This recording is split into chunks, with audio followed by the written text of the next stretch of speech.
নমস্কার, আমি ডক্টর তন্ময় মুখার্জি। আমি পেশায় একজন ফিজিশিয়ান এবং নেফ্রোলজিস্ট। আজকের আমাদের আলোচ্য বিষয় হলো ব্লাড প্রেশার কমানোর মেডিসিনস। অনেকেই আমাকে বলেছেন এই বিষয়ে একটা ভিডিও করার জন্য, কেননা ব্লাড প্রেশার প্রচণ্ড পরিমাণে বেশি আমাদের দেশে, এবং ব্লাড প্রেশারের মেডিসিনসও প্রচুর মানুষ খেয়ে থাকেন।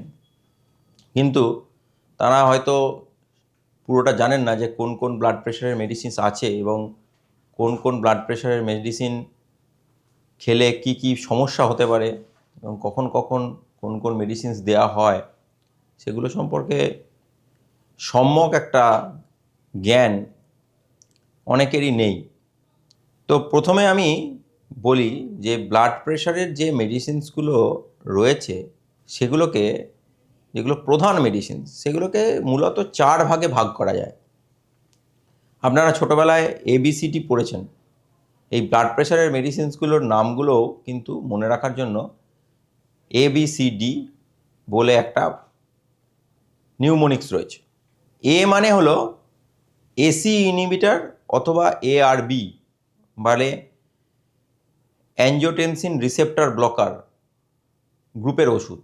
এই গ্রুপের মধ্যে রয়েছে সার্টান গ্রুপের ওষুধ, টেলমিসার্টান, লোসার্টান, ক্যান্ডেসার্টান, আরবেসার্টান ইত্যাদি মেডিসিনসগুলো এই গ্রুপের মধ্যে পড়ে। এরপরে রয়েছে বি। বি মানে হলো বিটা ব্লকার। এই গ্রুপের মধ্যে রয়েছে মেটোপ্রোলল, বিসোপ্রোলল, কারভেডিলল, নেবিবোলল ইত্যাদি গ্রুপের ওষুধ। এরপরে হলো সি। সি মানে হলো ক্যালসিয়াম চ্যানেল ব্লকার। এই সি গ্রুপের মধ্যে রয়েছে অ্যামলোডিপিন, সিলনিডিপিন, নিফেডিপিন এই জাতীয় ওষুধ। এছাড়াও আর একটা গ্রুপ রয়েছে ডি গ্রুপ।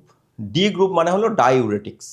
এর মধ্যে রয়েছে হাইড্রোক্লোরোথায়াজাইড, ক্লোরথ্যালিডোন এরকম গ্রুপের ওষুধ।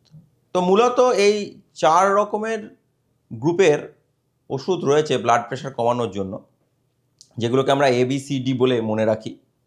এর বাইরেও কিছু কিছু ওষুধ রয়েছে, সেগুলো এই এবিসিডির বাইরে, সেগুলোকে সচরাচর ইউজ করা হয় না, অথবা যাদের ব্লাড প্রেশার প্রচণ্ড বেশি, এই সমস্ত গ্রুপের ওষুধ দিয়ে কন্ট্রোল হচ্ছে না, তাদের ক্ষেত্রে ইউজ করা হয়। সেগুলো আদার গ্রুপের ওষুধ। এর মধ্যে রয়েছে আলফা ব্লকার, প্রাজোসিন গ্রুপের ওষুধ, অথবা হাইড্রালাজিন গ্রুপের ওষুধ, অথবা ক্লোনিডিন গ্রুপের ওষুধ ইত্যাদি ওষুধ রয়েছে। কিন্তু মূলত আমরা হাইপার টেনশনের রুগীদের, অর্থাৎ উচ্চ রক্তচাপ যাদের রয়েছে তাদের রুগীদের ম্যাক্সিমাম মানুষই কিন্তু এই এবিসিডি অর্থাৎ এই 4টে ধরনের গ্রুপের ওষুধ বিভিন্ন কম্বিনেশনে খেয়ে থাকেন। এবার আমি বলি যে কিছু কিছু ওষুধ আছেন এর মধ্যে, সেগুলোর ক্ষেত্রে কিছু কিছু কিন্তু সাবধানতা অবলম্বনের প্রয়োজন আছে যারা যারা খাচ্ছেন এই সমস্ত ওষুধগুলো। সেগুলো একটু, যেগুলো মেজর সাবধানতা অবলম্বনের দরকার আছে, সেগুলো একটু জানিয়ে রাখি। প্রথম গ্রুপের ওষুধ হলো এসি ইনহিবিটার বা এআরবি গ্রুপের ওষুধ। এসি ইনহিবিটারের মধ্যে আবার পরে র্যামিপ্রিল, লিসিনোপ্রিল, পেরিন্ডোপ্রিল ইত্যাদি গ্রুপের ওষুধ।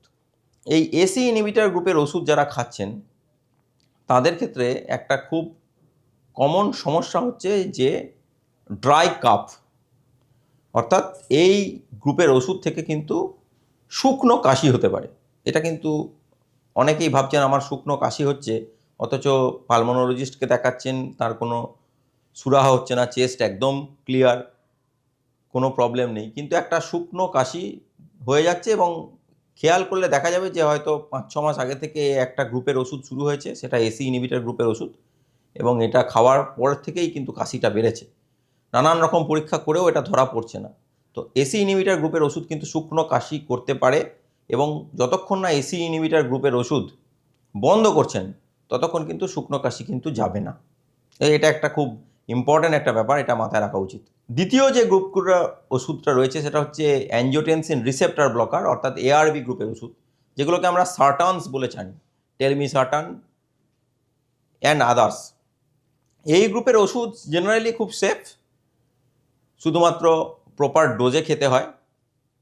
কিন্তু এই গ্রুপের ওষুধ থেকে একটা প্রবলেম হতে পারে, তা হলো যেটা এসি ইনহিবিটরও অনেক সময় হতে পারে, সেটা হলো যে পটাশিয়াম লেভেল কিন্তু বেড়ে যেতে পারে, অর্থাৎ হাইপার ক্যালিমিয়া হয়ে যেতে পারে। তো যাই কিডনির রোগী যারা আছেন তারা কিন্তু এসি ইনহিবিটর অথবা এআরবি গ্রুপের ওষুধ যদি খান তাহলে কিন্তু চিকিৎসকের সঙ্গে সংযোগটাকে মানে ফ্রিকোয়েন্ট করবেন এবং পটাশিয়ামটা কিন্তু টাইম টু টাইম চেক করবেন, কেননা পটাশিয়াম বেড়ে যাওয়ার প্রবণতা থাকে পার্টিকুলারলি যারা কিডনি রোগী আছেন তারা যদি এই গ্রুপের ওষুধগুলো খান। এরপরে আরেকটা গ্রুপ অফ মেডিসিনস রয়েছে ব্লাড প্রেশার কমানোর জন্য, তা হলো বিটা ব্লকার।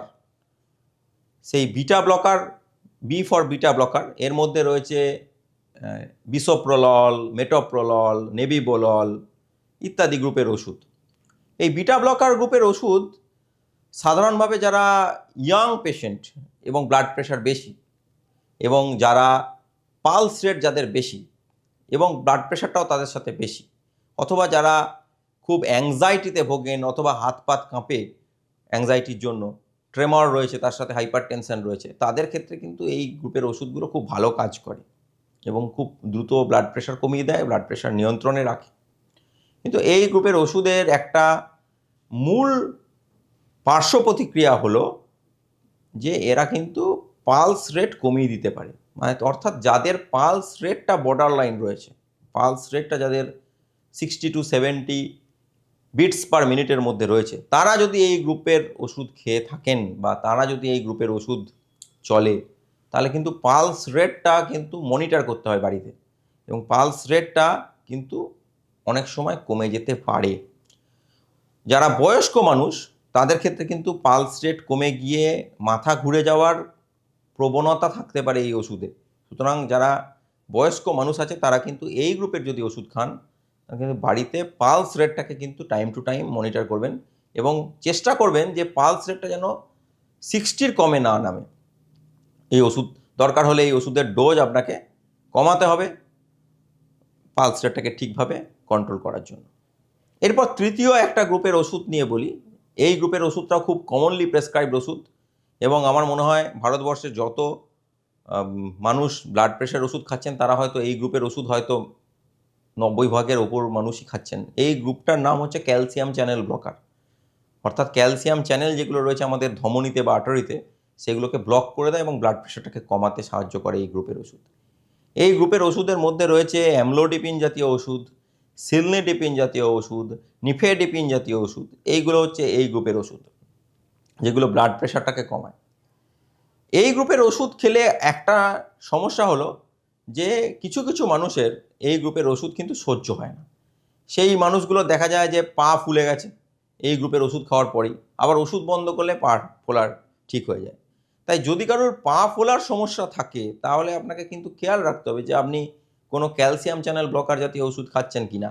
অ্যামলোডিপিনের ক্ষেত্রে একটু বেশি প্রবণতা থাকে পা ফোলার, কিন্তু আদার ওষুধগুলো কমপ্লিটলি সেফ নয়। সিলনিডিপিন বা নিফেডিপিন এগুলো কিন্তু পা ফুলতে পারে, যেহেতু এরা সবই ক্যালসিয়াম চ্যানেল ব্লকার। তাই এই ওষুধ খেলে পা ফুলছে কিনা সেটা কিন্তু নজরে রাখতে হবে। পা ফোলা যদি অতিরিক্ত হয়ে যায় অথবা যেটা আপনার মনে হচ্ছে আপনার লাইফস্টাইলকে হ্যাম্পার করছে এই পা ফোলাটা, তখন কিন্তু আপনাকে এই গ্রুপের ওষুধ বন্ধ করে অন্য গ্রুপের ওষুধে সুইচ করে যেতে হবে।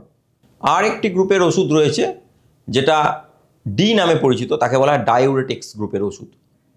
এই ডায়ুরেটিক্সের মধ্যে যেগুলো ব্লাড প্রেশার কমাতে সাহায্য করে বা ব্লাড প্রেশারের ওষুধ হিসেবে চলছে সেটা হলো হাইড্রোক্লোরোথায়াজাইড গ্রুপের ওষুধ অথবা ক্লোরথ্যালিডন গ্রুপের ওষুধ। এই ওষুধগুলো বেসিক্যালি শরীর থেকে সোডিয়াম এবং জল বার করে দিয়ে ব্লাড প্রেশার কমায়।